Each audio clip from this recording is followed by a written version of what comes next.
বিসমিল্লাহির রহমানির রহিম। আজকে পটলের খোসা পটল ভর্তা করব। প্রথমেই কড়াইয়ে পানি দিয়ে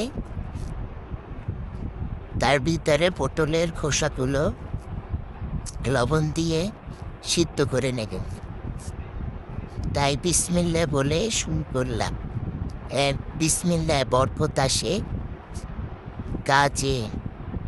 আল্লাহর নামে শুরু করলে ছোট কাজও বড় ফল দেয়, রিজিকেও বরকত হয়, শয়তান দূরে থাকে।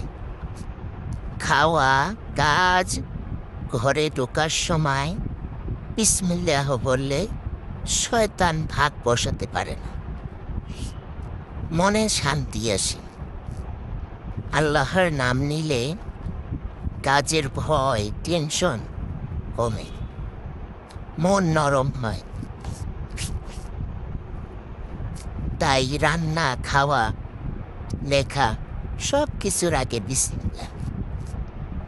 আল্লাহ সব কাজ সহজ করে দেয়। তাই আমরা সবাই সব সময় কাজে বিসমিল্লাহ বলি।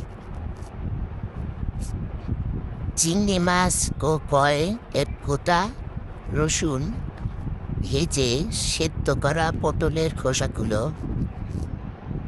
কড়াইতে তেলে নেব। তেলে নিয়ে একটু ঠান্ডা করে শিলপাটায় পটলের খোসাগুলো ভালো করে মেশ করে নেব। মেশ করা হয়ে গেলে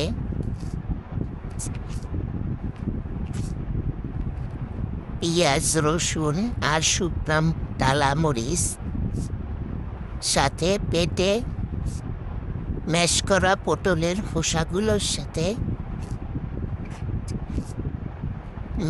ভালো করে মেশ করে তুলে নেব। এবার হয়ে গেল